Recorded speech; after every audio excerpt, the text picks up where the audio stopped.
Let me repeat that for those who could not hear me here. It looks like my mic was turned down. But I was just explaining to everybody, for the viewers at home, that this is our final episode of 2020. It's weekly roundup number 19. We enjoy bringing you the news every single week, the best news. And so, Adrian, we've been going at this for 6 months, and this is our final weekly roundup. A little bittersweet, a little bit. But yeah, so hi, how are you feeling before we get started? You know, I feel good. I mean, it's nice. As we go into the holiday of Christmas and New Year's, just feeling appreciative about what we've gone through. Definitely want to make sure to say thank you to you just for being a great co-host and just agreeing to be a part of the podcast. Because I know some people are flaky and don't want to help and things of that nature, but you really stood up and actually kind of made this your vision and your mission as well. So that's kind of how I feel about it. So I just wanted to say, thank you for being you, I guess. No, I really, really do appreciate that. And I just thank you for asking me to come on, because it was something I did not see coming. It wasn't something I had expected. And so for those who don't know, Adrian did just call me like during the summer when the George Floyd protests were going on. He's like, hey, you want to be part of a podcast? And I was like, I had been watching what was going on with George Floyd, and I did have opinions about stuff. And so it worked out. And we've had a great experience putting this thing together and putting our spins on how we want to do this and getting our vision out there. And Adrian's been great and putting this together, giving me the reins. I've let him do the right. This has really been a great relationship that we've built, in this, because this is our first time, both of us. We've never done a podcast before.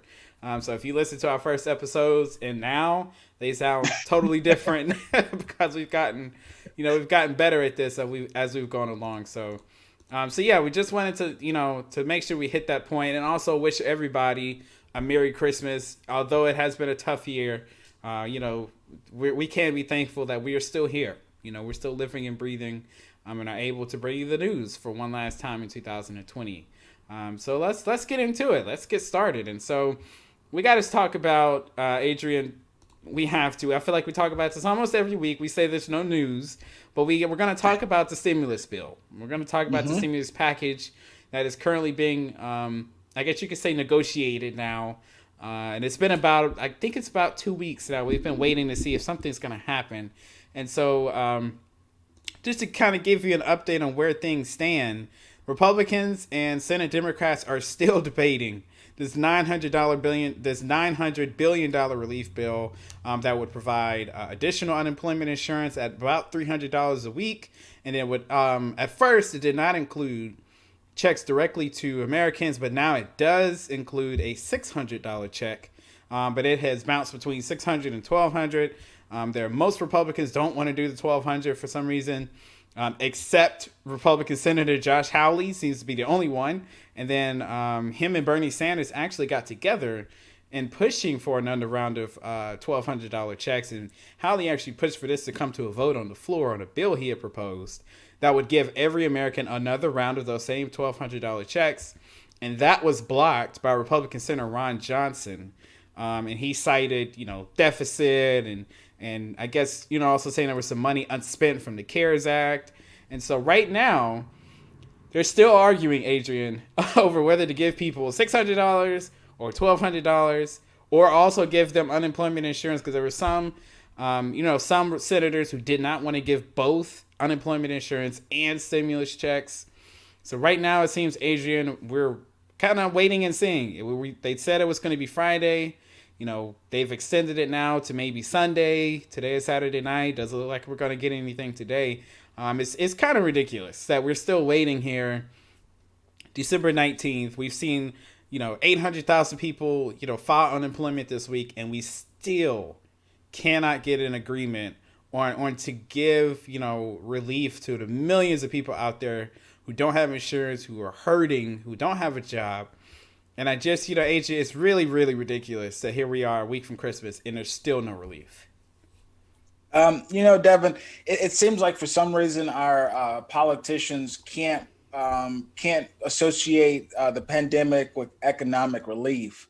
They go hand in hand, like, the rollout of the vaccine. I mean, rollout of stimulus needs to come out with the rollout of the vaccine. I mean, in order for us to get out of this nightmare that we are in as a country, we're going to have both. We got to fix our healthcare, but we also have to fix our economy because, a lot of industries are crippling.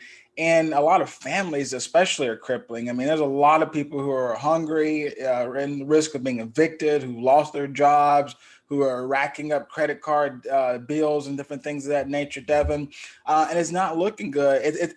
It's almost like, it seems like whenever you become a politician and you move to DC, there's something about the air or the water that just makes you ignore the suffering of your constituents.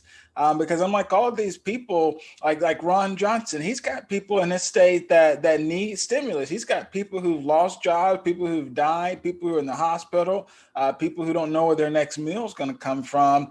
But yet you have people like him blocking it, trying to go back to stuff like the deficit, which is ridiculous, because when you talk about the deficit, you got to go back to the Republicans passing the huge tax bill.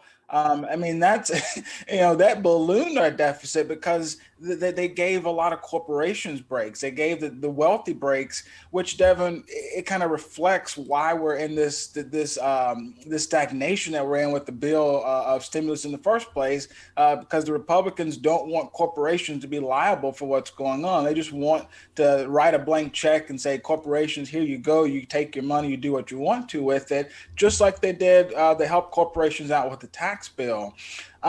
It's just almost like the entire party just will not help the American people. You think about what government is supposed to be, or Congress, of the people, by the people, for the people, but it just seems like for some reason our Congress just will not act and work for the people, Devin. It's like every time we get closer and closer, even when you got the top leaders on the House side and the Senate side talking about it, you still got people below them who just refuse to accept the fact that we're in a pandemic. People are struggling, people are dying, and we need some help, Devin. Yeah, I think there's some truth to the fact that being in Washington does make you a little bit out of touch with what's going on. And we're going to show you some of this out of touch, just how out of touch some of these people are. But we wanted to give you an idea also about where we are economically. And the picture is not pretty. We were at first, especially over the summer, we were seeing huge economic gains. A lot of the jobs were coming back. A lot of GDP was coming back. And after that, it kind of slowed down a little bit. We had a spike in September, but it has really come to a halt here in November and into December. The same way with the coronavirus cases going up, we saw economic numbers get worse. And so as of right now, and this is the jobs numbers from November, that shows that right now the economy, the unemployment rate still sits at about 6.7% nationally, and at about over 10 million people are still currently unemployed.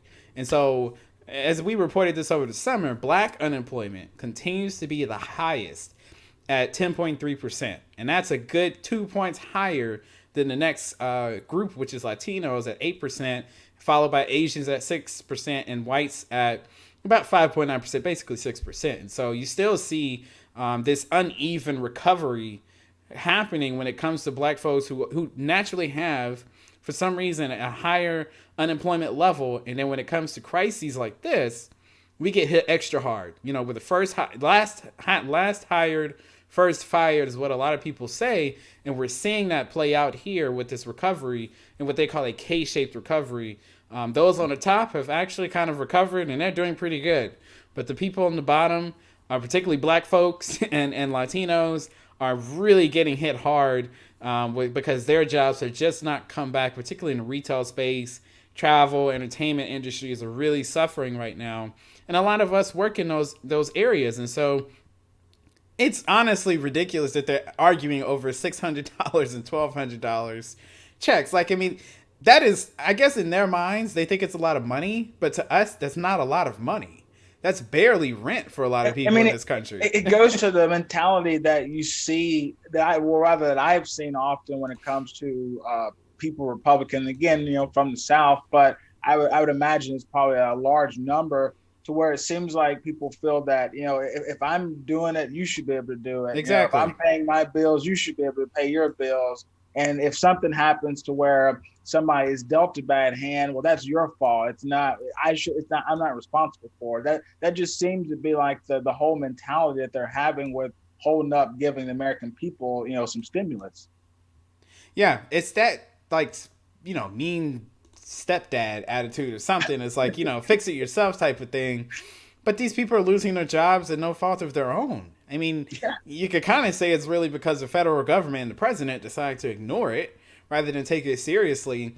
And they, you know, like you were saying earlier, they seem not to understand that coronavirus and the economy are attached right now.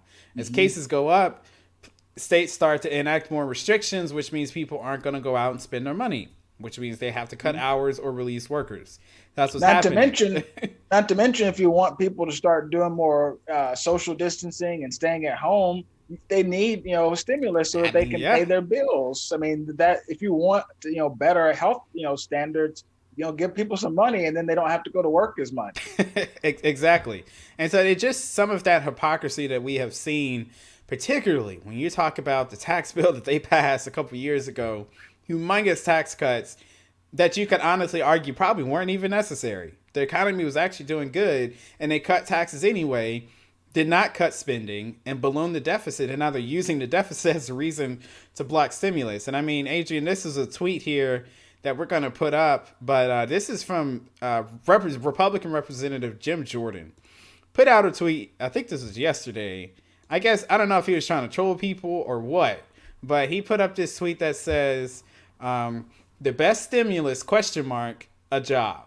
And I don't know if he was trying to mock the American people or what his goal was with that, but this is a a representative who works in Congress telling people that the best stimulus is a job, as if 800,000 people just this week did not file for unemployment for the very first time.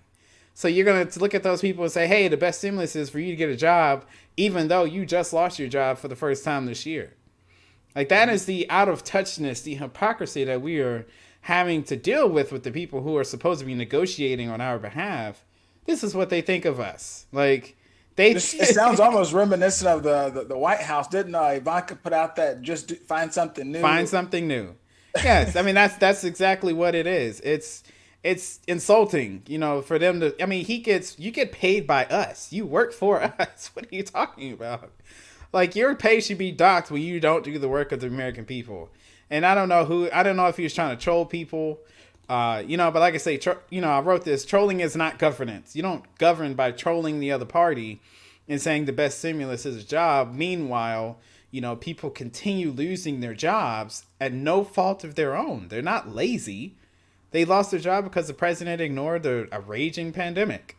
So, I mean, it's not their fault. So it's just, that's what we're working against. I don't have much hope that they're going to get a deal done. Honestly, Adrian, at this point, they have waited and waited and waited. We were supposed to get another bill over the summer. We were supposed to get something, you know, August, September, October. And now we're running up against Christmas and they still can't get anything done. I just don't see it happening. I don't see why would you do anything now? I don't see much getting done at all, Devin. At this point, even I thought with them attaching it to a government funding deal Yeah. that would kind of make it go a little bit further. But yet we're here again having the same conversation that we've had Yeah. all year about the federal government not stepping up and doing its part to protect the American people during a crisis situation. But Devin, that kind of leads us into this last little bit of news here in this segment, where we saw someone who's wealthy almost kind of stepping in to do the part of the government, which is one of those things to where I feel like that's where we are in America, Devin. We're at a point in America where we have such wealth from the top 1%ers that they're going to have to be the ones to step up and fill in the gaps where government, just like Jeff Bezos' ex-wife Mackenzie Scott did.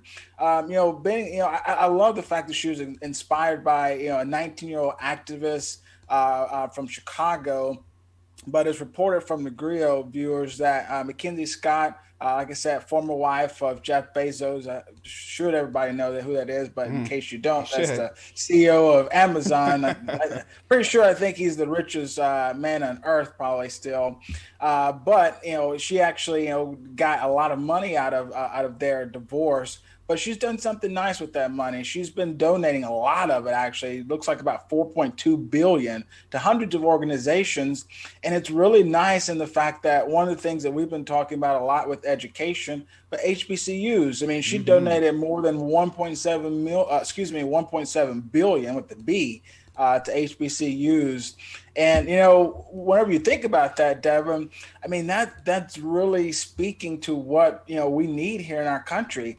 If you're going to help people with healthcare, help people with crime, help people with jobs, with everything, it goes back to education. And we've got to start figuring out how we can better equip people to be prepared for life. So it's awesome, Devin, to see somebody like her give out, or give up so much money, because the $4.2 billion, I mean, I can't imagine what that's like to just give that away.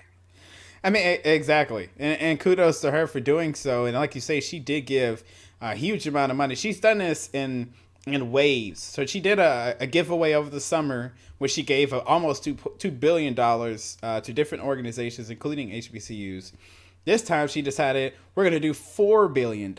And so to give you an idea of how much some of these schools ended up getting, we do have a little bit of a list here. So if you look at it, we start with Morgan State, which is in Baltimore, Maryland. They got $40 million. She gave $50 million to Prairie View A&M.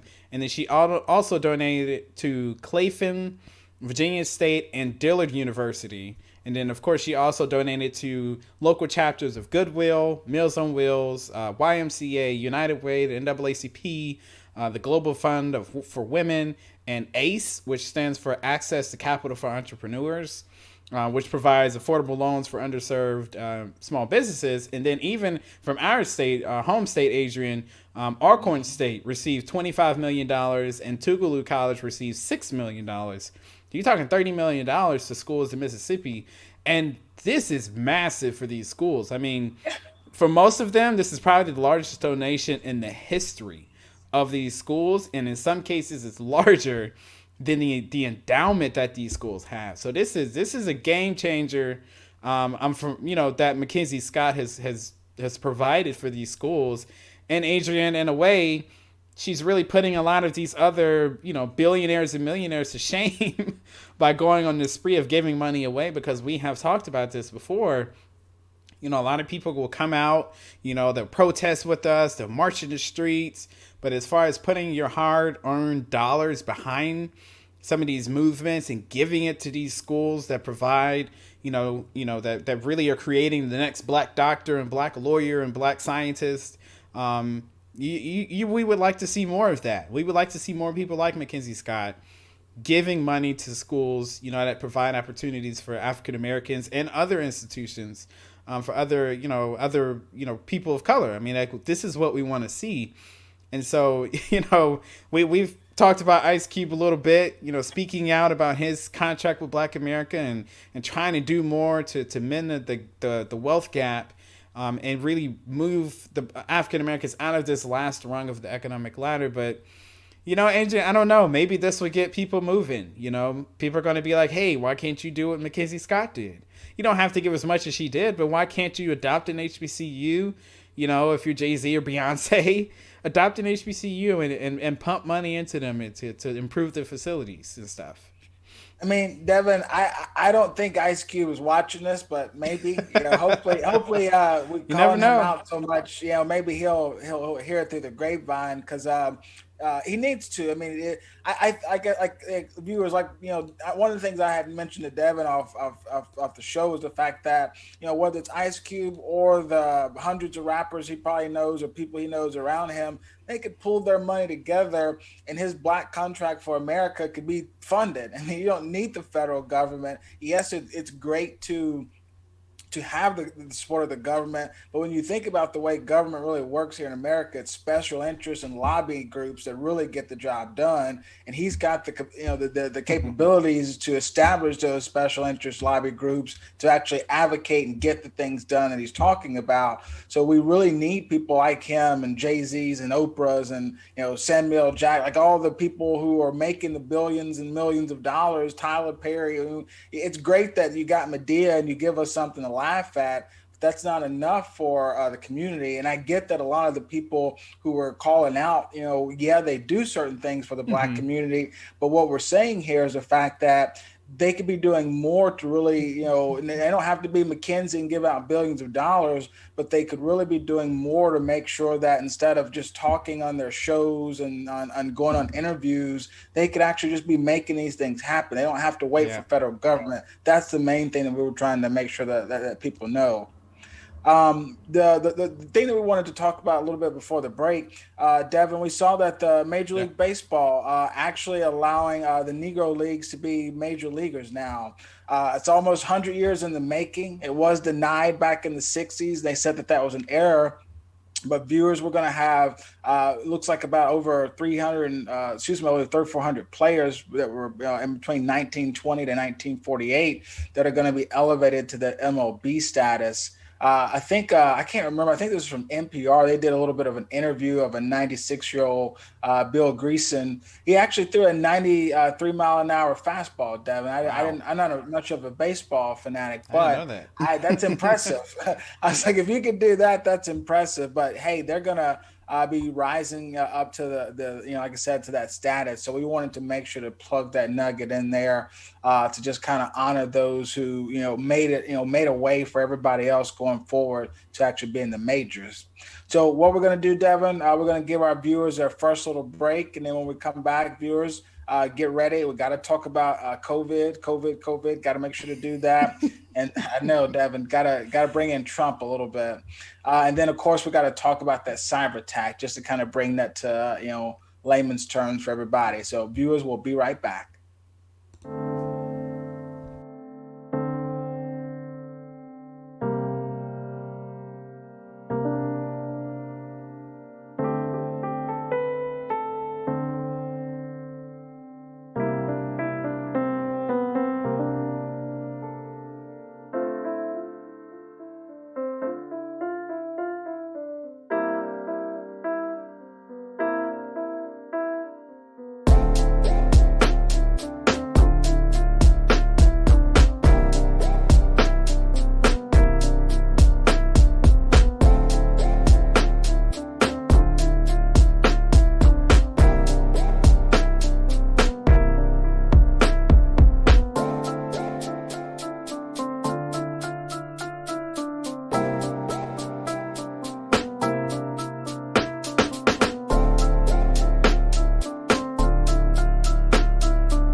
All right, welcome back. And so, like Adrian said, it's COVID, COVID, COVID, or like Donald Trump said, rather, COVID, COVID, COVID. We are back to talk about the coronavirus and give you an update as we always do every week.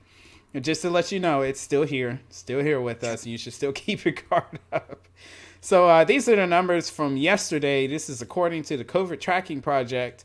And just give you an idea of where we stand here for December 18th. And so, yesterday, we had the U.S. reported about 2 million tests completed here in the country, with 229,000 new cases of coronavirus, and still a record 114,000 people are currently hospitalized with COVID-19.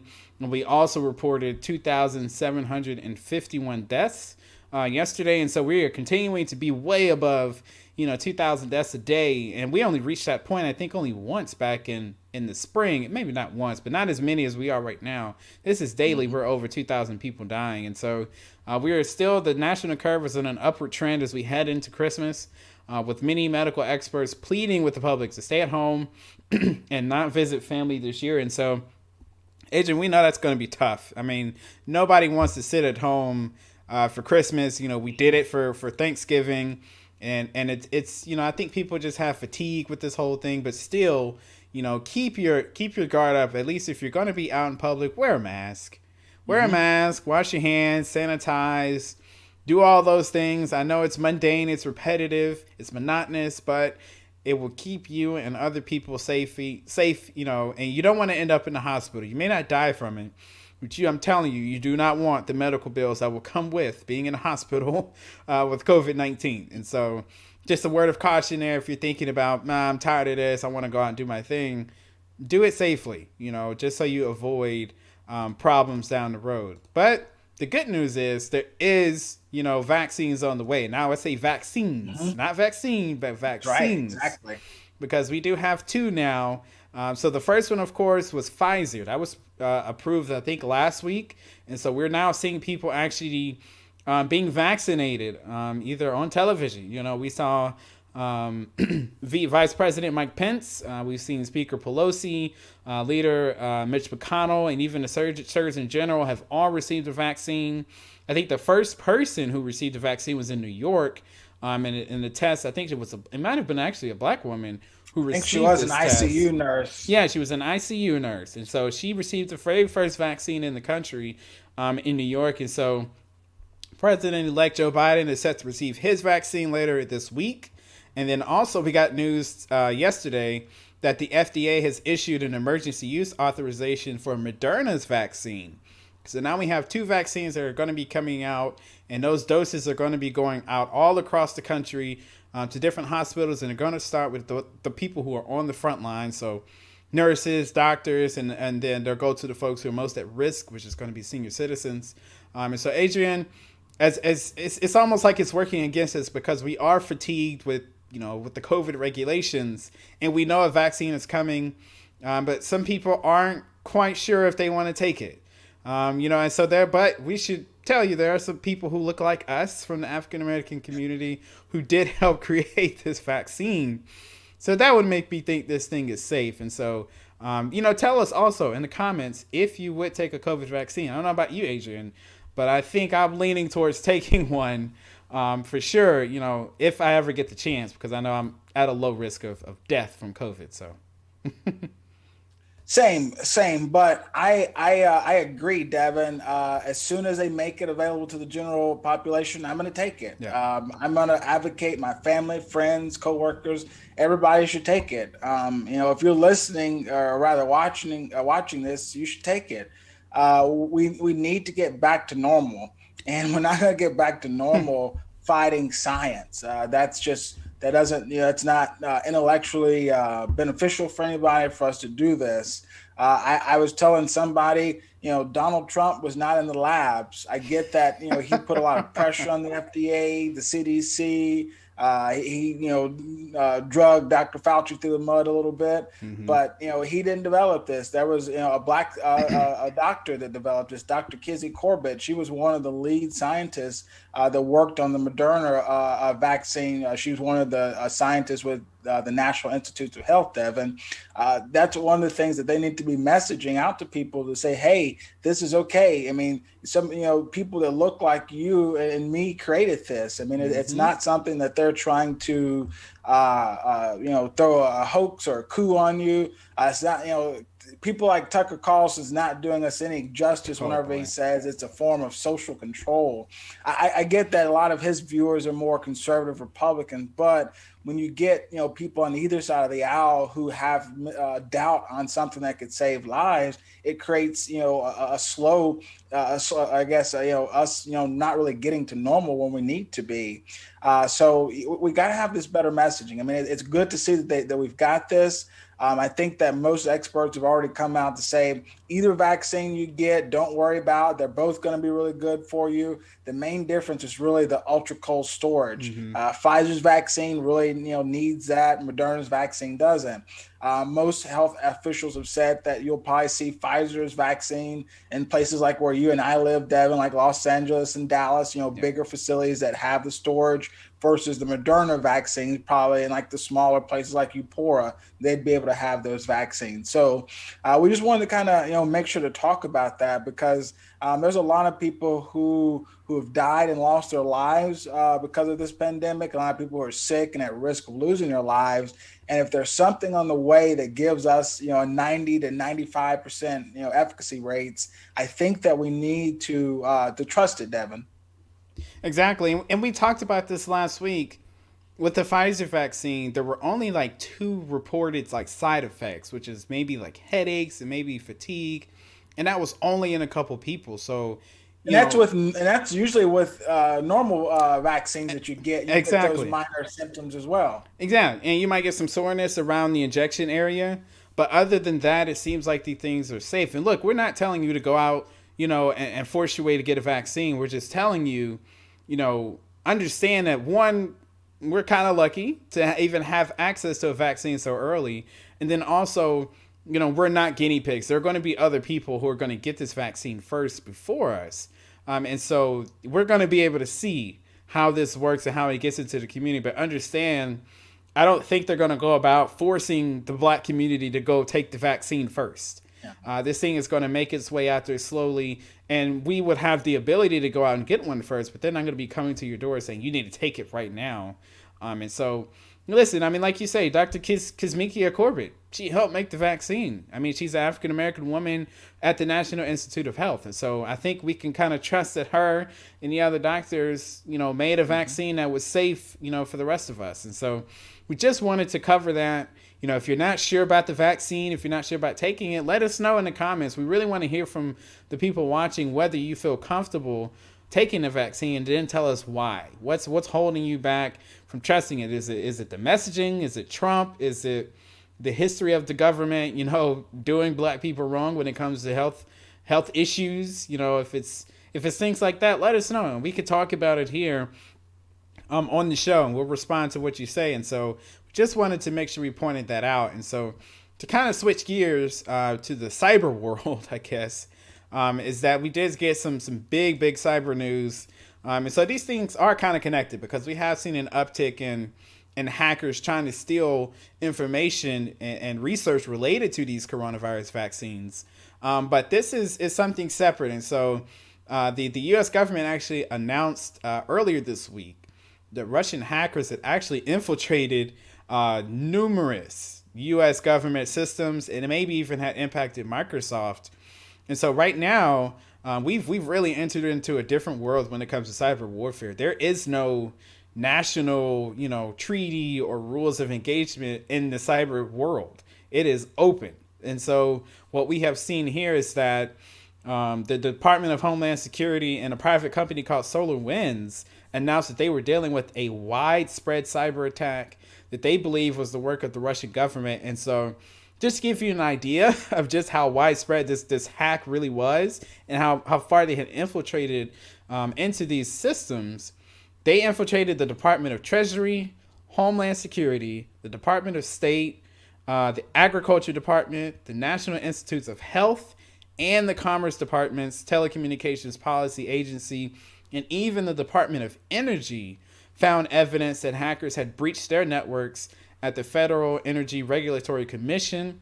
They even said two national laboratories dealing with the Department of Energy were infiltrated, and a Department of Energy field office, and a division. That's a lot, and a division of the National Nuclear Security Administration. So, Adrian, this is, I mean, people have to understand. You may not think that these hacks affect you, but understand that this is only going to get escalated as we move into the future and things become more digital. You know, we have what they call the Internet of Things. Everything can connect to the Wi-Fi and be smart gadgets. You have your cameras and microwaves and computer. Everything is connected to the internet, which means it could be at risk of being, you know, the subject of a cyber attack. And the way that this one, you know, happened and why this one was so widespread is because Russia had actually infiltrated SolarWinds products in a infected an update that the people who subscribe to SolarWinds could download this on their computer. Russia had actually inserted malware into this update, and I think about 18,000 people had actually downloaded this update to the system, which then gave Russia, you know, access to all these systems. And so we don't know how long they were in there, how much information they stole. But Adrian, this is a humongous cyber attack, and some people say it's, you know, it's a sign of war. You know, it's an invasion. It feels like it, but we still don't know what's going to happen and what's going to be our response to it. Yeah, that's absolutely right, Devin. I mean, I think we're definitely in a different era here, because when you talk about cyber security and cyber warfare, it's one of those more national security level things, and most people just kind of tune out. But this is, I mean, this is legit. I mean, that's a lot of different agencies that the Russians, you know, if it was the Russians that they, you know, had access to, and to the extent, Devin, that we don't really know, you know, where does this thing end? Because this was something that, you know, all, if I'm not mistaken from the reporting, I think this was started back in, I believe, March or April. I mean, this is something that is not like it just happened now. This is something that's been ongoing, and we're just hearing about it now. And, you know, we've got a lot of people who's saying that this is something that, you know, the United States needs to take a stand on. We get that, you know, Vladimir Putin says that, you know, the Russian government wasn't involved in it, but we need, you know, our president, you know, Donald Trump, to kind of stand up to it. Even people like Mitt Romney, Devin, have called out Donald Trump to say, you know, this is like, you know, the Russians flying over our lands with bombs just to kind of maybe do some surveillance or something of that nature. But you've got, you know, Donald Trump, you know, wanting to deflect and blame China. It's like, you know, even though he's on his way out the door, he's almost really got nothing to lose politically. He still won't admit that Russia is an adversary to the United States. You know, he says, you know, in one of his tweets, I feel like he does more tweeting than anything else. I've been wondering what his legacy is going to be, Devin, and I think his legacy is definitely going to come back to Twitter. Maybe he probably made their stocks go up this year or during his administration. But he tweeted, the cyber hack is far greater in the fake news media than the actuality. I have been fully briefed and everything is well under control. Russia, Russia, Russia is a priority chant when anything happens because lamestream, you know, something he's termed, is for mostly financial reasons petrified by discussing the possibility that it may be China. It may. But, you know, it kind of goes back to the fact of, you know, when our entire intelligence community says, you know, that, you know, the Russians are behind something, they put, you know, proof behind it. Our president would like to, you know, go against the entire intelligence community because he thinks he's the most educated person in the room, Devin. Yeah, I mean, that's a pattern. You know, from the moment he came in, he didn't think that Russia was responsible for the disinformation campaign in the 2016 election. You know, I remember he stood up on the stage in Helsinki right next to Vladimir Putin saying, well, Vladimir said they didn't do it, so maybe he's right. Maybe they didn't do it. And it's like, no, dude, you have people in your cabinet, advisors in the military telling you that they did these things, and he just felt like, no. I mean, maybe Vladimir has something on him. I don't know why you would go to these lengths to protect Russia. You know, but they obviously were part of it. Mike Pompeo, the Secretary of State, has come out and said Russia was behind this hack. And so it's not a question of who it was. It's just, how long they were in these systems and what information, did they steal. And so we'll update you on this story here. It's going to be probably up to the Biden administration to do a response to this. We hope there probably will be something, hopefully it's proportional. Hopefully it doesn't kick off some kind of cyber, war. But this is it's scary stuff because there's no rules to this game, to this cyber warfare that we're in. So we don't know where this leads to. This is very different from nuclear war because somebody can sit at a computer in China or in Russia and hack, the electrical grid in the United States without having to walk a mile or anywhere, so that's how different this world really is. And so one thing we did want to do, so we got a lot of comments about will people take the COVID vaccine. So before we go to break, I'll let you know we got some comments here. So one person, this is Jade. Jade says maybe, and then she said her job will probably require it, but she wants to stay. I don't know what that means, but her job will probably require it, so she may end up taking it. We have one other person, Marquette or Smook. He says no, he's not going to take it. My mom says no. We got Dr. Turner watching. He says no. And then a friend of mine, Desmond, he also says no. So a lot of people were kind of saying no, Adrian, despite our pleas with them and explanations. What are your thoughts on that? Folks are not trusting this vaccine. I think whenever you have the fact that so many of the deaths come from the people who are elderly versus people who are younger, even people who are younger with pre-existing conditions, I think that's what it says, is that people aren't as concerned maybe with that. Maybe if they do get it, they're not as concerned with it. Maybe there's a part of it where people just really don't trust the science. But the only thing I can say to the people who say that they don't trust the science, I would just say, well, have you actually looked into the science? Like, are you just looking at what, people like, Devin and I are talking, or CNN or Fox or Newsweek or something like that? Or did you actually go to NIH's or Moderna or Pfizer? Or did you, listen to the FDA panels, medically jargon-filled hearing? If you did that and then you said you don't trust that, then I might listen to you. But you go actually listen, and read some of the actual scientific material behind it.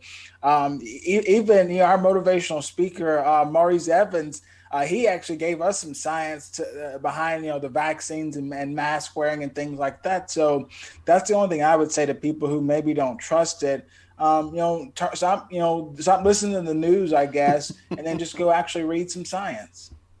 Yeah, I mean, that's all you can really say. I mean, I get it. I get the skepticism, absolutely, because we saw Flint. We saw what happened in Alabama. We've seen the government not necessarily, be our friends. But in this case, I mean, there were African Americans who had a pretty big hand in developing, this vaccine. And so if we know that our people are already being impacted by COVID-19 at a higher rate than anybody else, then I get the skepticism because it's Donald Trump cheerleading the vaccine. I get that, but at the same time, we also have to understand a lot of people in our community, because of our health, our health disparities when it comes to the availability of fresh food and healthy food, it makes us more susceptible to pandemics. I don't know if we're necessarily going to be able to say we don't want to take. I don't think people don't necessarily want to take it. They want to see other people take it first, and then make sure that it's okay. And we're going to have about 4 to 6 months, to see what, because I mean, you've got healthcare workers, you've got, a lot of, the heads of our government, taking the vaccine. You've got people in nursing homes taking the vaccine. So we're going to have proof in the pudding, Devin. I mean, that's going to be some people. So come, April, July, or whenever they actually, offer this up to the American people, they're going to have, 6 months of history just saying, I know that this isn't, 10 years in the future, but, the people that we've, given it to, they're doing okay. They're, you don't see them kicking over dead, from it or whatever. So I'm with people who are skeptical. Only thing I'll say is, just hold down until April. Make sure you keep at least wearing your mask and don't get anybody else sick and killed, or get yourself sick and killed. So that way we can get to the other side and actually have a conversation about this. Yeah, I mean that's all we can do, and so let us know. Also, if you're not sure about the vaccine, tell us in the comments what would it take for you to be comfortable to take the vaccine. That's the next question. What would it take? What would make you comfortable? Who would you like to see take it before you? Not to say that they matter, but what celebrity or influencers, who would you see if you saw somebody take it, then you would be like, okay, I'm all right with taking it. So let us know in the comments, and we'll talk about that after the break. And so we did want to get our next nugget in here, which is about the Georgia runoff. And so just to give you an idea of what's happening in Georgia, early voting is up by more than 25%. And this is as of, I think it was Thursday. As of Thursday, more than 914,000 Georgians have voted both either in person and by mail.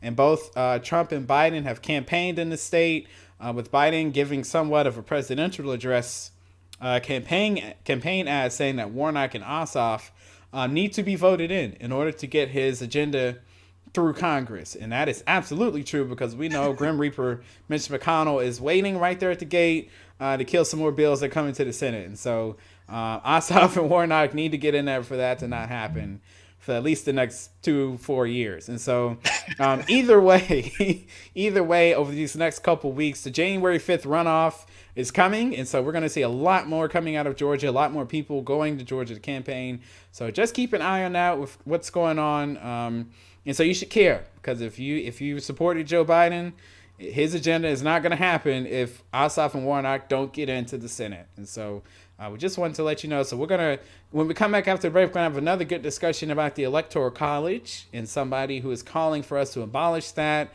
We'll also talk about some New York admission requirements being changed. And then in our quick hits, we're going to talk about the story out of Chicago about this police raid. The police that raided the wrong home and arrested a woman in her home. She was naked by herself. They had the wrong house and they arrested her and everything.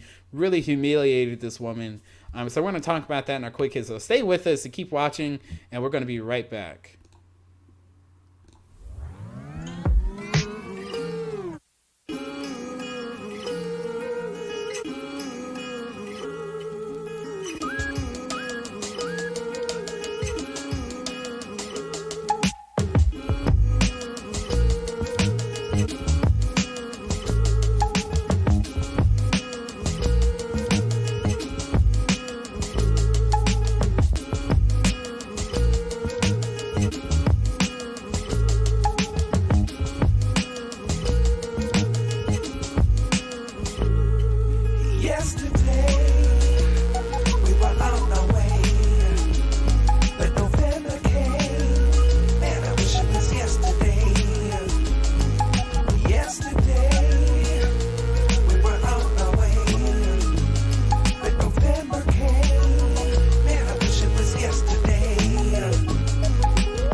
All right, welcome back. And so we want to talk about, like we mentioned before the break, there was a very high profile person, one Hillary Clinton, who did cast her vote. She's an elector, and so she cast her electoral vote for one Joseph R. Biden, but she also called to abolish the electoral college in the same breath that she voted as an elector. And so and so she voted for Biden and Harris, and she also reaffirmed that the electoral college should be abolished. She feels a popular vote should be the way that the United States decides the president, just like every other elected official. And so, Adrian, we know this is a touchy subject, and this is a topic that a lot of people feel like either you like the electoral college or you don't.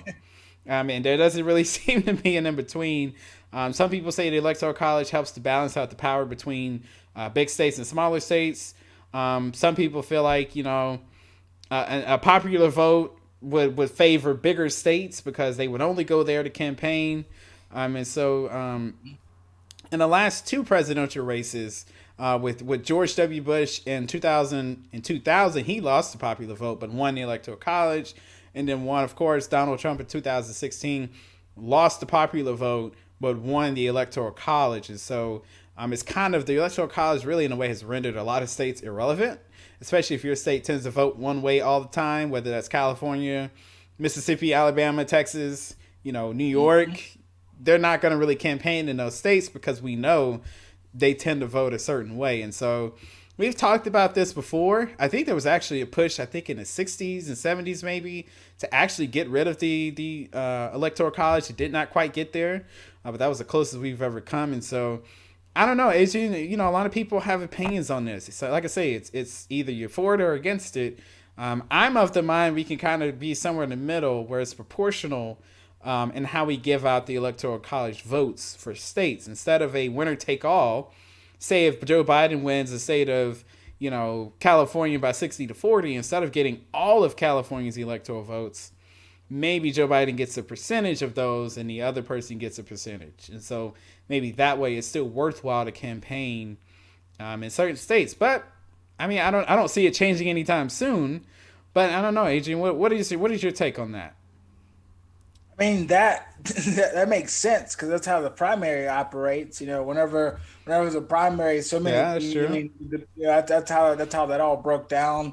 And I mean, I think that makes sense because I get where some people could say the electoral college needs to be in place because you either have some people who don't vote in the election or some people who aren't educated about their vote. And when you talk about certain things around, making around voting in that case, you're talking about other issues. You're not necessarily talking about the electoral college. I think that it has, it has had a place, I guess you could say, but I do believe that we need to do something differently. Yeah. I mean, if there's anything that we've seen this year, we've seen a person, Donald Trump, and the Republican Party really challenged, the Constitution. Because in the Constitution, legally, states have the right to elect their own electors, and they can decide, who they want and vote how they want to on that. But everyone's always used a popular vote. So if we're ever going to go down this road again, Devin, it is kind of important for us to kind of figure out and address, how we're going to do this electoral college process. Are we ever going to have some challenges to this? Or are there some better ways we can actually do it? Because going to your point, it actually does put more states in play because you don't ever really see Republicans campaigning here in California. And it almost makes it seem that, they're saying that Californians don't matter because we've got our Mississippis and our Oklahomas. And that can be the same thing can be said about the Democrats who maybe don't campaign in, a South Dakota or Alabama or something of that nature, or the case may Used to be. be Georgia. It used to be Georgia, but now, hey, Stacey Abrams and all the organizations around her and Georgians have really kind of changed the game for that. So again, I don't see anything happening. I'll come out and say I don't think anything will change in that because it's in the Constitution and in the amend the Constitution. I mean, that's a lot. I don't know if viewers, I don't know if you've ever, looked into how you amend the Constitution, but, both houses have to sign off. I think you've got to have like 60 to 70%. I mean, you got to have like Wow. a super majority to get it done. Plus, the states, I believe, have to ratify on it as well. So it's a lot to amend the Constitution. But speaking of some amendments and different things like that, Devin, New York is making some changes with their emission requirements. It's easier to amend that and change than it is to change the Constitution, Devin. And I didn't realize this because viewers, I think when you think about New York, particularly New York City, you think of how progressive New York is. You think about how they're so diverse. I mean, there's just so many different people in New York. You just don't feel like racism because there's just such great diversity there. But in the public school system, that's another story. Well, one of the reports, Devin, that we saw here is that about three-fourths of Black and Hispanic students actually attend a school with less than 10% white students. And not to say that not to say that those that somebody's bad or wrong or something like that, but when you talk about diversity, you talk about people who live in a country where racism is such a heated issue, Mm-hmm. and you don't have them living and going to school together, that's an issue. I mean, that right away makes some students, the white students, probably feel more superior because they're going to these more specialized schools and different things of that nature.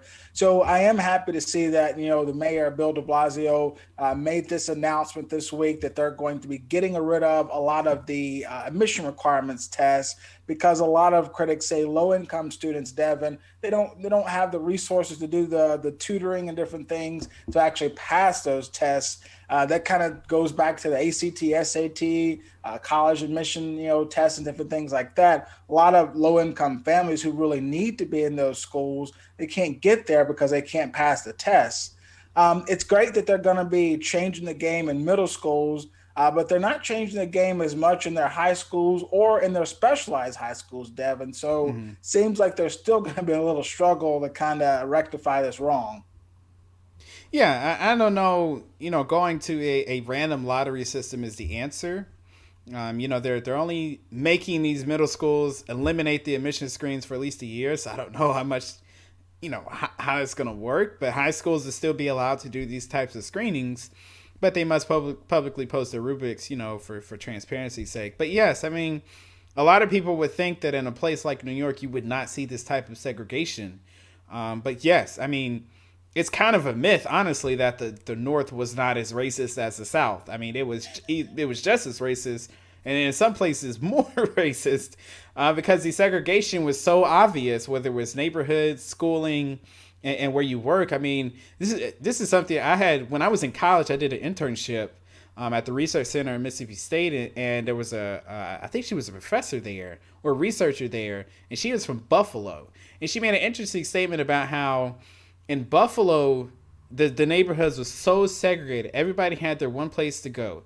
There was a black neighborhood, there was a Latino neighborhood, there was a white neighborhood, all segregated by the roads. And she noted how down here in the South, at least, it was like people did life together more. Like it was like not as segregated as Buffalo, New York. It wasn't so obvious that this was the black neighborhood, this was the white neighborhood. And she's from Buffalo, saying that the South wasn't as segregated as the North, which I was like, really? Like you would think Buffalo, New York, they're not that racist or segregated, but yes, they were actually more segregated. And look, I don't know, what the answer is. They tried busing back in the 60s and 70s, tried busing to fix some of the Mm-hmm. segregation. That didn't work out. People did not want their kids being bused across the city to go to school with black and Latino children. I mean, they just didn't want that, and so we've seen this happen before. I'm glad that they've acknowledged the problem. We'll just see how they actually end up fixing it, and so we'll see. I mean, it's a humongous school district, so that'll be interesting. We'll keep you updated, of course. About that particular story, but we want to shift to go a little bit south to Washington D.C., where there was you may not have known, it wasn't as reported on as they did the Black Lives Matter protests over the summer, but there was some demonstrations in Washington that involved the Proud Boys, and so that's the group that everybody was talking about during the election, where Donald Trump told them to stand back and stand by. And so apparently they're done with that. They're out there fighting for Donald Trump now. And so they know that their guy is going to be out of office and they're no longer standing back. And so during a Trump rally in Washington, D.C., members of the Proud Boys took to the streets, and when they went to Asbury United Methodist Church, which is a historically black church that was founded in 1836. And so there was a video posted that shows the group posing with the Black Lives Matter banner, shouting different slogans as they watched the sign burn. So they actually burned this banner on this video. Several of the Proud Boys were even, wearing patches on their vests with the acronym RWDS, which means Right Wing Death Squad. And so this is an idea of the type of people these folks are. They claim that they're not racist, but you go to a historically black church to burn a Black Lives Matter banner, kind of looks racist. But as the night goes on with anything, it always gets worse, unfortunately. And so at this particular rally that night, 4 people were actually stabbed outside of a bar, and 1 man was arrested in connection to those crimes. And so in total, about 39 people were arrested. And so, Adrian, I didn't really hear anything about this. They were replaying the protests and the riots from the summer on loop on CNN and MSNBC and Fox. We have not really heard a word about what's going on with the Proud Boys in Washington. And we see that the violence that was happening just was not put on the television screen like it was over the summer. So I just, people think we're crazy when we say we're treated differently in the media and how stories are covered. And this is a perfect example. Yeah, Devin. I mean, I don't know if it's because the president isn't saying that the Proud Boys are going to come in and burn down your buildings and take over your schools, and maybe that's what it is. But I mean, when you go back to the protests of Black Lives Matter and George Floyd, Breonna Taylor, all of those protests, I mean, those were about a cause of racial justice and equality. Even if you want to say that everybody has a right to their cause, the Proud Boys cause is about white supremacy. I mean, that's about putting one race over everyone else. Black Lives Matter isn't trying to say that black people are the only thing that matters and we're the only thing that you should care about. We're just trying to say that historically black people have been put down and we just need a voice. We need a seat at the table. Everybody else can have a seat at the table too, but we're just saying that we need to actually have one as well. The Proud Boys, Devin, this organization was founded in 2016. It's deemed, a hate group by the Southern Poverty Law Center. So Biden is going to have his hands full in trying to handle domestic terrorism, white supremacy, because his predecessor, Trump, has really done a disservice to taking care of this crisis. I mean, we've already got this pandemic of healthcare, education. We've always had racial tension in America, but he's really fueled the flames here and made it really unstable. So I'm not. I don't envy. Everyone knows I want to be president, but I don't envy Joe Biden's next 4 years because it's going to be tough. Trying to figure out how we really go and get through all of this. We will, viewers, we will be able to do this, but it's going to take. I hope it. I guess if Dr. Turner, if he's still watching, I hope it doesn't take what he said in our first episode, where it may take people just dying for us to get over racism. I hope it does not take that because there's a lot of people in America that would have to die for that to happen. So hopefully there's going to be some other things that we can do.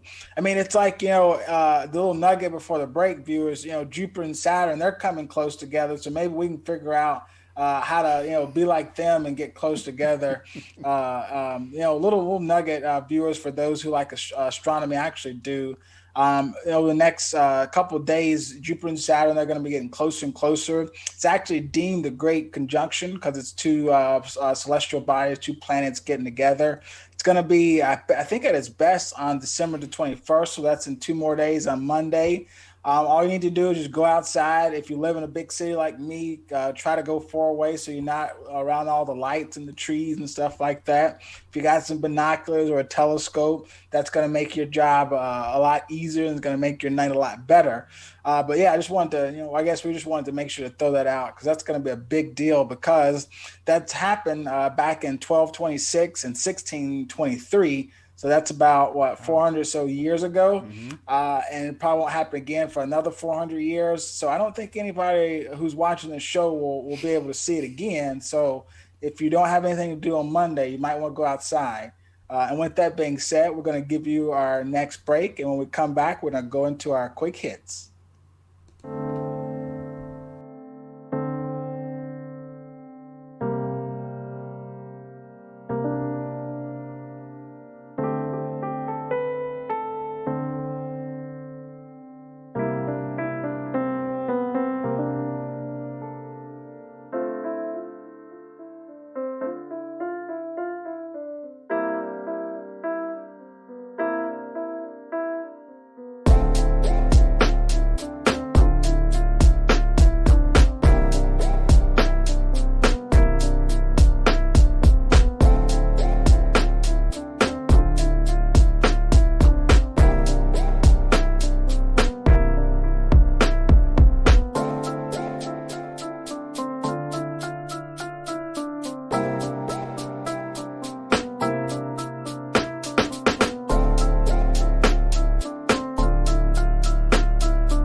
All right, welcome back. And so we're going to end this show as we always do with our quick hits, which is some news from around the country that you might have seen, you may not have seen. And so we're going to start off with a couple stories here that just to give you an idea of what's going on around the country. And so the first one here comes out of Kansas City, Kansas. And so Lionel Womack, who's a 35-year-old African American, he's a former police detective from Kansas City, and he alleges in an excessive force lawsuit that he filed on Thursday that he sustained serious injuries when Kiowa County Sheriff's Deputy Jeremy Rodriguez intentionally drove over him during an August 15th encounter. So, viewers, we're going to show you some video, and it is, it's pretty graphic. And so, we just wanted to show you what Mr. Womack is alleging happened. And so here you see him. He's right there on the right. He's running. And this deputy in this car actually ran him over. I mean, this is not a car; it's a truck actually. And he ran Mr. Womack over, and then you see another officer get out with his gun pointed. Now, to give you some backstory as to what was happening here, Mr. Womack said he was pulled over, but he said he wasn't speeding, nor was he under the influence of anything when he was initially pulled over. And then he said his driver's license and his registration were all up to date. But he had, he was on his way back home from a business trip in California when the Kansas Highway Patrol officer pulled him over, and they chased him over an alleged traffic violation. And so you see it ended with Mr. Womack being run over by the sheriff deputy, who apparently still has his job. And so, you can treat people like roadkill and still keep your job. And so, let me give you another update here, bring it back. And so, Mr. Womack remains actually still in jail. So this happened in August, and Mr. Womack, who you saw get run over there by the officer on the video, is still in jail on felony charges of attempting to elude a law enforcement officer by engaging in what they say are reckless driving and interference with a law enforcement officer. And so it looks like Mr. Womack is going to be in jail for quite some time, and this officer who ran him over is still going to keep his job, unfortunately. Yeah, Devin, it's that's tough. I've driven between Mississippi and California, and Highway Patrol. They are on it. You do see them quite Yeah. often. So that's this isn't a story that I find hard to believe. So that'll be really interesting to kind of see what happens out of that. We got another police story here where we've got a clip from it, and this is out of Chicago. And the crazy thing, I mean, Devin, I mean, Chicago already has a bad history enough Mm-hmm. with law enforcement, with African Americans and things like that. And then you have this to add on to it, and the fact that this happened in 2019, viewers, and we are at the end of 2020, just now really getting the chance to talk about this. But back in February 2019, police violently invaded the home of a social worker, Anjanette Young. They executed a search warrant on the wrong house. It sounds very reminiscent to Breonna Taylor. Just really just abusing their power. Police officers left Young standing in her own home, naked and handcuffed, while they searched for weapons that were not there. I think in the video, Mm-hmm. Devin, you want to go ahead and play a little bit of that? Yeah, yeah, we can play the clip here. It's about a minute, and so it's just a video and audio to it, so they can hear what she's saying. Yeah. And for warning, it is pretty, you know, stressful. So just to warn people who are watching.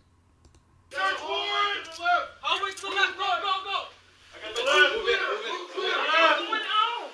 Chicago, please. Move clear! Right here, Cruz. Clear. Positive, right. Well, there's nobody else. You can see? Live alone. Was it doing at the back door when we first moved out? I mean, what is going on here? Clear. Clear.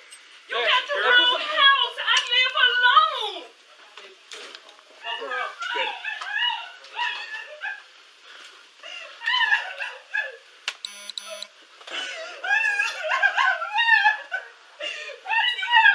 We're clear on everything? There's nobody Ma'am, here. you're being detained because we're executing a search warrant on your residence, okay? I am the sergeant here. I'm going to explain everything to you in a second, okay? Are we all secure? Yeah, ain't nobody else here. I live by myself. So viewers, I mean, as you can see from that video there, I mean, she was clearly violated. I mean, this was awful. I mean, she said she feared for her life that night. She pleaded for innocence more than 40 times. I mean, it wasn't like she was trying to hide anything. She was very transparent. I mean, Mayor Lori Lightfoot, she called it a horrendous event.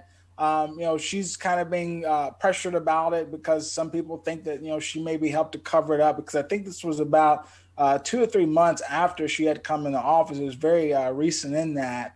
Of course, the law department, they're looking into this. They're going to make sure that we get around about the some justice for Miss Young. But I mean, I just don't know, Dad. I don't know what to say about it. To have to be in your own home and get raided, unexpected. Don't have any guns there. You be naked, scared. They don't.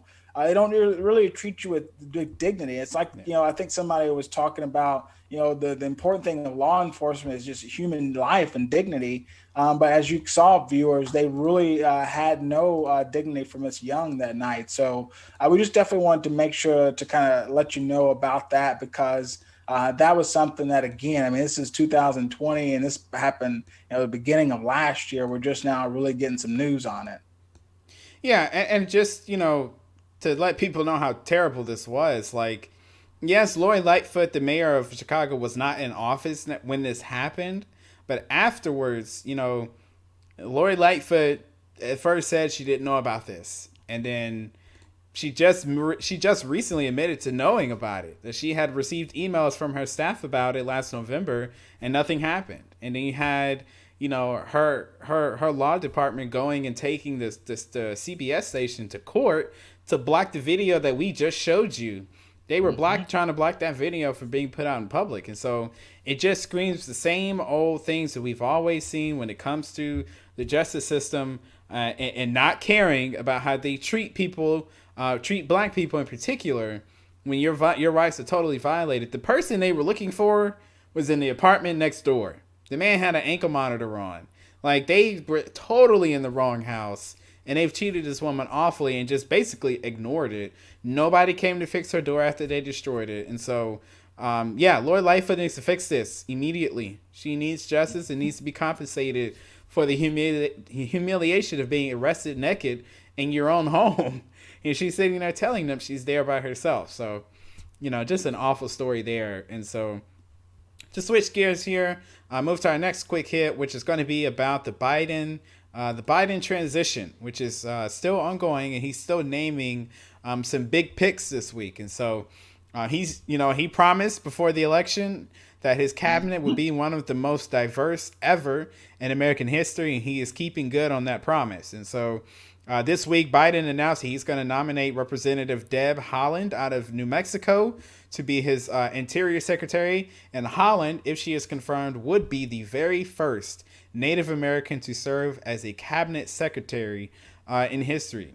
And so currently, Haaland is a member of the Laguna Pueblo people and represents New Mexico's 1st congressional district, which is made up of Albuquerque and in the suburbs around it. And so as the Interior Secretary, she would oversee tribal lands, which have kind of a shaky history with the federal government. And so she can help to kind of restore many of those tribal groups. And then she would also, this will create a third vacancy in the House where Democrats already have a ever slim majority already that seems to get smaller every day. And so, so her name is Representative Deb Haaland. She would be the Interior Secretary. And then Biden also nominated Michael Reagan to head the EPA. Now, he would be the first black man to head the EPA and just the second overall black EPA chief in history.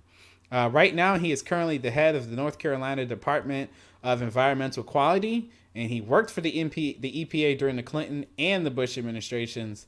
And so this will be a role to look out for as we navigate getting back into the Paris Agreement, and then also working to, tackle climate change. And I think some people also have coined the term environmental racial justice, when it comes to how we place, fertilizer plants and things in areas where black people live. We tend to have factories all around that tend to spew out all kinds of toxins into the air, making us sick in our neighborhoods. And so that may be one thing that Mr. Reagan can hopefully focus on as the new head of the EPA.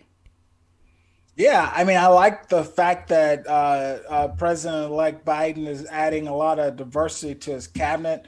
It's good to see this. I think that, those people who have been saying, hey, we need to see more people of color, Biden is listening.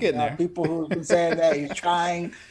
They may not look, black, everybody can't be black. Everybody can't be a woman in there. So there's got to be, Hispanic, Native Americans, Asian Americans. There's got to be a mix of everybody in there. Right. So just sit back and just wait till everybody's picked. He's even got some, I guess you still got to appoint some other people in top agency positions. So, and some other interesting news, kind of out of our sister state, Devin, out of Alabama. This is coming out of DeKalb County. The sheriff's office actually acted on an anonymous tip of someone who had an alcohol operation at a municipal building in the town of Rainsville, Alabama. So apparently there were some photos that showed glass containers, buckets, a fermentation rack, and other equipment that people normally use to make wine at home. They found this underneath, I think, in a basement at the municipal building. Officers seized all the alcohol and they arrested a 62-year-old Alan Stiefel. Alan faces federal charges and a misdemeanor charge. Even though, you can make wine, you're not supposed to have as much as he had. I think he had about over 100 gallons of white and red wine, when legally you can only have about 15 gallons at a time. So they suspended Mr. Allen, of course, with no pay. So he's got to kind of sit back and see what happens out of those charges. But maybe he, since he knows how to make wine so well, I guess while he's being arrested, he can always make wine in prison. I think that's a job too.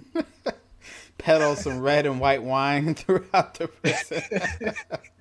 I mean, that's so Alabama, of course. An illegal winery found inside a sewage plant. Like, you can't make that. Yeah. Yeah, not surprised. So 2020 never ceases to amaze me. But our next story here is this is about the world's ugliest orchid, and so researchers from the Royal Botanic Gardens, brace yourself because we got a picture. And so the researchers from the Royal Botanic Gardens have released the images of what they have labeled as the world's ugliest orchid. And so it is newly discovered and defies everything that you think of when you traditionally think of an orchid. And so the plant is located in Madagascar. It has no leaves, and it grows from a woolly tuberous stem and spends most of its time underground, only emerging to flower or produce fruit. And when we show you this picture, you're going to wish it had never come from underground, because this thing is pretty hideous. And so let's give you an idea. Here's a picture here to show you. And so there it is in all its glory, the world's ugliest orchid. And so some people say the beauty is in the eye of the beholder, but it's kind of hard to get over the fleshy look that this flower has. Adrian, it's up on the screen. This is pretty ugly. I'm not gonna lie. That's gross. Yeah, if somebody gave that to me for for Valentine's Day or happy anniversary, honey, or something like that, I would have some thoughts and some feelings, because that's pretty bad. That's I mean, disgusting. I feel like you can go give me some dandelions, out in the grass or whatever, and I'll take that over this. So definitely fitting for the title, world's ugliest. For sure. Yeah, no debate on that. That's the world's ugliest. Not at all. Anything. Forget an orchid. And to our last quick hits, viewers, if you've ever wondered if you can sue over anything, you really can. I mean, if you can sue over hot coffee that that is hot, you can pretty much sue over anything. And here in America, in Michigan, a district judge has just made that abundantly clear that you really can sue for anything. So there was a son, his name is David Workins. He was living with his parents. He actually went through a divorce and had been living with his parents for about 10 months when his parents actually threw out his porn collection, viewers. And, David took his parents to court over this.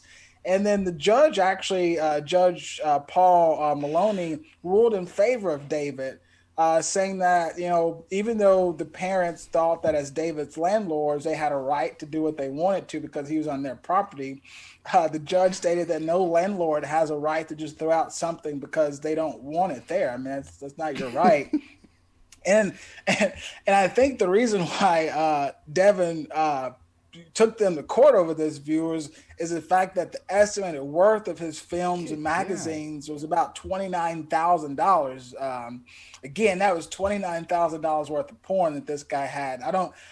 Maybe his parents thought that they were doing David a favor. Maybe they thought that that's why he went through this divorce. Maybe he had spent too much time collecting almost $30,000 worth of porn versus attending to his marriage, so they thought he was doing him a favor. But anyway, Judge Paul Maloney said, no, you can't do that. They're not going to have any evidentiary hearings. I guess they don't want to bring porn into the courtroom, which is good. I think after they saw people like Giuliani embarrassing themselves, they don't need any more embarrassment in the courts anymore. So viewers, if you want to sue somebody, you probably can sue them. So, there you go. Do you understand how much porn you have to have for it to be worth $29,000? My main thought, I just think like how old school do you have to be? Because everybody's got a phone and the internet. Like why are you collecting that much of a collection? I really think that maybe led to the divorce. Oh, absolutely. I can't imagine if my partner or spouse or girlfriend, boyfriend, if anybody was collecting $30,000 worth of porn while we're together, I'm gonna have an issue. Oh yeah, we got it. We could be going to Europe or a cruise with that $30,000 instead of you having it in films and magazines. That is the most ridiculous thing I've ever seen. I'll save you some money. I'll buy you a $20 membership per month, and you can save all that money. Come on, man. $29,000. Yeah, there you go. I would sue about that too if I knew I had that much. Yeah, I guess if somebody threw that away, I probably would take them to court over that. Yeah, I would have that in the first place, but if I did and somebody threw it away, hey, that's $30,000. Yeah. You got to pay up. Absolutely. So viewers, that's it for our show here.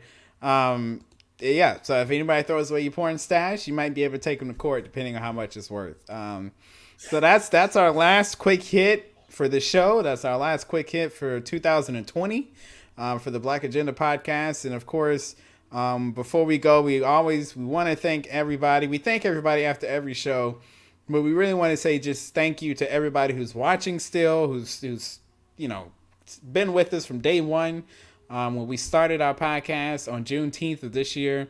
I mean, all the way through. We appreciate. We are nearing 2,200 downloads. So we have over 2,000 downloads to our podcast in just over 6 months. We probably have way more views here on Facebook and YouTube when we do our weekly roundups. And so we just appreciate the support. If your friends, family, everybody's been watching, we just appreciate you sticking with us and supporting us as we get started. I mean, there are some things coming also for season 2, and Adrian, you can kind of let them know what they have to look forward to next year. Yeah, Devin. Season 2 is going to be great, viewers, because this was really about us proving that we have concept, proving that we've got something to talk about. And now that we've kind of polished up on what we want to talk about and how we want to present it to you, season 2 is going to be great, because when we come back on our break from our Christmas holiday break, we're going to have a plan that actually shows you, where we're taking the Black Agenda, not just with the podcasting, not just with the weekly roundups, but even further than that. Of course, when we come back in season 2, one of the things that we thought that would be special is that if we started on a Black holiday, which was Juneteenth, let's come back on a Black holiday. So the first episode for season 2 is going to be MLK Day of 2021. We're going to be talking a little bit about where we as a country have kind of fallen short on his dream, on where we're falling short on getting to the promised land, and just what we need to do to go forward to get us there, because 2020 has really been a crippling year and really shown how broken America's systems are. So we want to really start off 2021 with the positive message, talking about, here we are on MLK Day again. What are we going to do to get better? What are we going to do to move equality amongst all people? Because that's what Dr. King was talking about. So yeah, Devin, I'm ready for season 2. Yeah, it's going to be good. We're trying to get some real big names, for that MLK episode, but also going into season 2, we're going to do an autopsy, of season 1 and some of the things that we did, try to pull out the best parts of that and recreate that in 2021. And so we'll be here, give you our opinions, talking to, experts about different topics, and really, hitting the big subjects that not a lot of people talk about. And so just keep an eye out, MLK Day 2021, we'll be back, but we'll be taking a break, but we'll still be posting here and there during this break. Of course, we wish you, a Merry Christmas and being safe for Christmas and New Year's. And, like he said, don't end up in the hospital, with coronavirus. Make sure you take care of yourself. And also, if you have some time over the break, go back and listen to our episodes. We got some really good interviews starting, our very first one was with Dr. Turner from New Orleans, talking about, racism and systemic racism and how we fight that. But then we also talked to, the Washington Superintendent of Instruction, Chris Reichtel. We talked to him about education, and we talked to doctors from the University of Mississippi Medical Center and George Washington University. We talked to, Professor from Millsaps about the Confederacy, one of my favorite episodes that we did. Go back and listen to a lot of, what we went through, and then also let us know if there's some things that you want to see. What do you want us to talk about in 2021? What are some of the subjects that you would like to see us, hit, next year? Or who would you like to see on the show?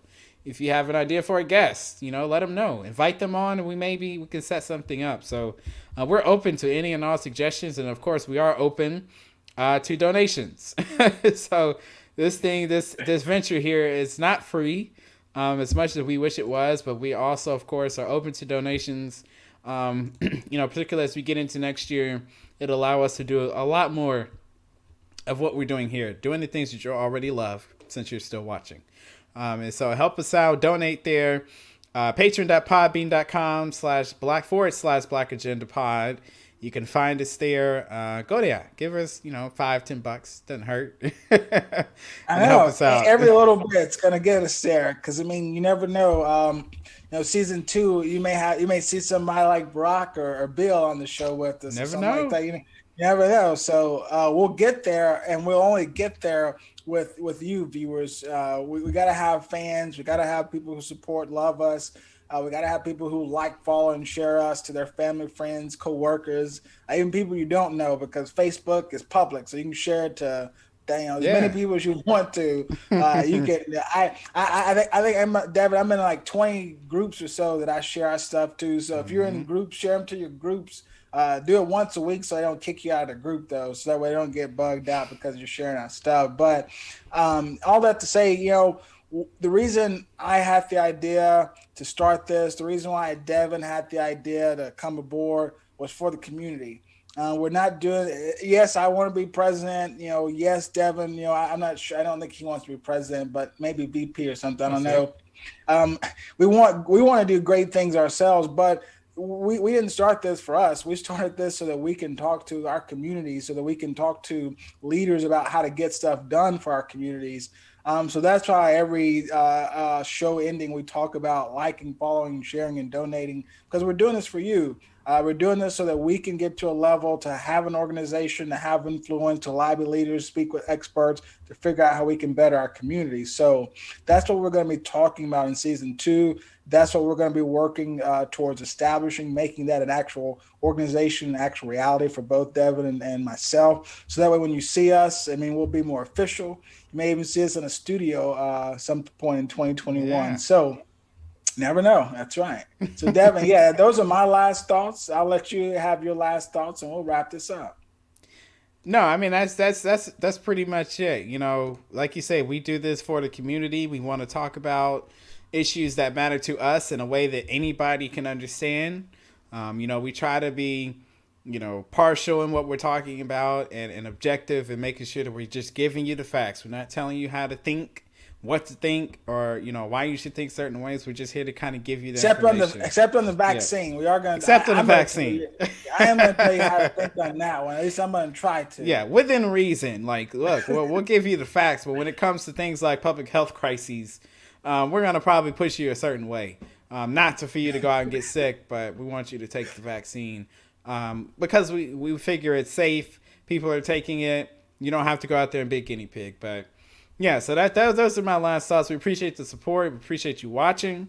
And like AJ said, make sure you share this episode with your folks, your friends, family, anybody, so they can watch it and see it. And yeah, we'll catch you guys in 2021. We hope you have a Merry Christmas. Make sure you wear your mask. Don't forget that. If you are going to meet with your families, which I know a lot of people are, please try to meet it at the whoever has the largest house in the family. Try to meet there. I know some people live in places where the weather's not too cold, so try to do it outside or go to a park and do like a family barbecue.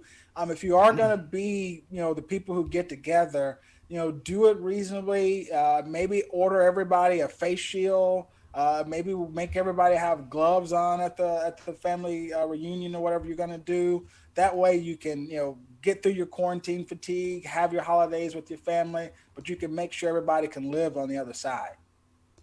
Exactly. Just make sure you take care of each other. That's all we're asking, is to take care of each other during the holidays. So that does it for weekly roundup number 19. The last one for this year. So for me and Adrian, we appreciate you watching, and we will catch you in 2021. Take care and have a Merry Christmas and a Happy New Year's.